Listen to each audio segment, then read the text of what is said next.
Welcome to Happy Tune TV. ಊರು ದೇವರ ಕೋಟೆ. ಅಲ್ಲಿ ಸಂಜೆ 6 ಗಂಟೆ ಹೊತ್ತಿಗೆ ಕತ್ತಲೆ ಇಳಿಯುತ್ತಿತ್ತು. ಆ ಊರಿನ ಮಧ್ಯೆ ವರ್ಷಗಳಿನಿಂದ ಬೀಗ ಹಾಕಿ ನಿಂತಿದ್ದ ಹಳೆಯ ಮನೆ ವೈಷ್ಣವಿ ಭವನ ಬಗ್ಗೆ ಎಲ್ಲರಿಗೂ ಒಂದೇ ಮಾತು: ಅಲ್ಲಿ ಹೋಗಿದ್ರೆ ಮರಳಿ ಬರೋದು ಕಷ್ಟ. ನಂದಿತಾ ಬೆಂಗಳೂರಿನಿಂದ ತನ್ನ PhD ಸಂಶೋಧನೆಗಾಗಿ ಗ್ರಾಮೀಣ ಜನಪದ ಕಥೆಗಳನ್ನೇ ಆರಿಸಿಕೊಂಡಿದ್ದಳು. ಜನರು ಹೇಳುವ ವೈಷ್ಣವಿ ಭವನದ ಶಾಪ ಕಥೆ ಅವಳ ಗಮನ ಸೆಳೆದಿತ್ತು.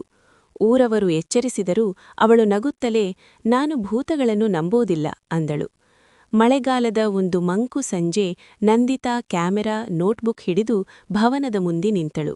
ಮನೆಬಾಗಿಲು ಕಳಚಿಕೊಂಡು ಒಳಗಿಂದ ಕೇವಲ ಗಾಳಿಯ ಸೀಳು ಶಬ್ದ. ಬಾಗಿಲು ತಳ್ಳಿದಾಗ ಕತ್ತಲೆಯ ಹೊಟ್ಟೆ ಅವಳನ್ನು ನುಂಗಿದಂತಾಯಿತು. ಒಳಗೆ ಹಳೆಯ ಮರದ ಮೆಟ್ಟಿಲುಗಳು, ಧೂಳಿನಿಂದ ಮುಚ್ಚಿದ ಚಿತ್ರಗಳು ಮತ್ತು ಮಧ್ಯದಲ್ಲೊಂದು ದೊಡ್ಡ ಕನ್ನಡಿ. ಆ ಕನ್ನಡಿಯ ಚೌಕಟ್ಟಿನಲ್ಲಿ ಕೊತ್ತಿರುವ ಹೆಸರು ವೈಷ್ಣವಿ. ಊರಿನ ಹಿರಿಯರು ಹೇಳಿದ್ದು ನೆನಪಾಯಿತು. ವೈಷ್ಣವಿ ಎಂಬ ಹುಡುಗಿ ಮದುವೆಯ ದಿನವೇ ಕಾಣೆಯಾಗಿದ್ದಳು. ಅವಳ ಆತ್ಮ ಇನ್ನೂ ಕನ್ನಡಿಯಲ್ಲಿ ಸಿಕ್ಕಿಹಾಕಿಕೊಂಡಿದೆ ಎಂದು. ನಂದಿತಾ ಟಾರ್ಚ್ ಬೆಳಕನ್ನು ಕನ್ನಡಿಯ ಮೇಲೆ ಹಾಕಿದಳು. ಕ್ಷಣಕ್ಕೊಂದು ತನ್ನ ಪ್ರತಿಬಿಂಬದ ಹಿಂದೆ ಯಾರೋ ನಿಂತಂತೆ ಕಾಣಿಸಿತು. ಅವಳು ತಿರುಗಿ ನೋಡಿದಳು. ಯಾರೂ ಇಲ್ಲ. ಮತ್ತೆ ಕನ್ನಡಿಯತ್ತ ನೋಡಿದಾಗ ಅವಳ ಪ್ರತಿಬಿಂಬ ನಗುತ್ತಿತ್ತು. ಆದರೆ ನಂದಿತಾ ನಗುತ್ತಿರಲಿಲ್ಲ. ಹೃದಯ ಬಡಿತ ವೇಗವಾಯಿತು.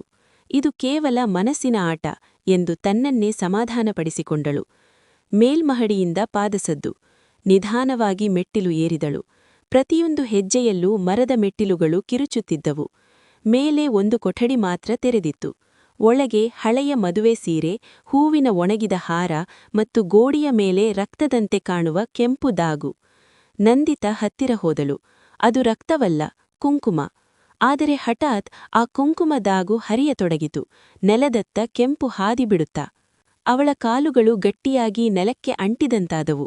ಹಿಂಬದಿಯಿಂದ ಮೃದುಧ್ವನಿ: "ನನ್ನ ಮದುವೆ ಪೂರ್ಣಗೊಳಿಸು." ನಂದಿತಾ ನಿಧಾನವಾಗಿ ತಿರುಗಿದಳು. ಬಿಳಿ ಸೀರೆ, ಉದ್ದವಾದ ಕೂದಲು ಮುಖ ಮುಚ್ಚಿ, ಕೈಯಲ್ಲಿ ಒಣಹೂ ಹಾರ. ವೈಷ್ಣವಿ. ಅವಳ ಕಣ್ಣುಗಳು ಕತ್ತಲೆಯ ಗುಂಡಿಗಳಂತೆ.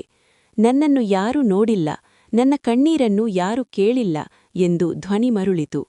ನಂದಿತಾ ಓಡಲು ಯತ್ನಿಸಿದಳು. ಆದರೆ ಬಾಗಿಲುಗಳು ಒಂದೊಂದಾಗಿ ಮುಚ್ಚಿಕೊಂಡವು. ಕನ್ನಡಿ ಕೊಠಡಿಯ ಮಧ್ಯದಲ್ಲಿ ಕಾಣಿಸಿತು. ಅದು ಮೇಲ್ಮಹಡಿಯಲ್ಲಿ ಹೇಗೆ? ಕನ್ನಡಿಯೊಳಗೆ ಈಗ ನಂದಿತಾ ನಿಂತಿದ್ದಳು, ಭಯದಿಂದ ಕಿರುಚುತ್ತಾ. ಹೊರಗೆ ವೈಷ್ಣವಿ ಅವಳನ್ನು ನೋಡುವಳು. ಒಬ್ಬಳು ಮಾತ್ರ ಹೊರಗೆ. ವೈಷ್ಣವಿಯ ಧ್ವನಿ.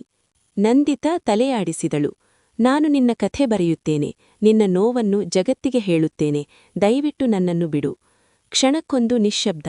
ನಂತರ ಕನ್ನಡಿಯ ಮೇಲೆ ಬಿರುಕು. ವೈಷ್ಣವಿ ಕಿರುಚಿದಳು. ದುಃಖ ಮತ್ತು ಕೋಪ ಮಿಶ್ರಿತ ಶಬ್ದ. ಮನೆ ನಡುಗಿತು. ಮೆಟ್ಟಿಲುಗಳು ಒಡೆದವು. ಧೂಳು, ಕತ್ತಲೆ, ಕಿರುಚಾಟ. ಹಠಾತ್ ಎಲ್ಲವೂ ಶಾಂತ. ಬೆಳಿಗ್ಗೆ ಊರವರು ವೈಷ್ಣವಿ ಭವನದ ಮುಂದೆ ಸೇರಿದರು. ಬಾಗಿಲು ತೆರೆದಿತ್ತು. ಒಳಗೆ ಯಾರೂ ಇಲ್ಲ. ಮಧ್ಯದಲ್ಲಿ ಒಡೆದ ಕನ್ನಡಿ ತುಂಡುಗಳು ಮಾತ್ರ. ಆದರೆ ಒಂದು ತುಂಡಿನಲ್ಲಿ ನಂದಿತಾದ ಪ್ರತಿಬಿಂಬ ಸಹಾಯಕ್ಕಾಗಿ ಕೈಚಾಚಿದಂತೆ ಕಾಣಿಸಿತು.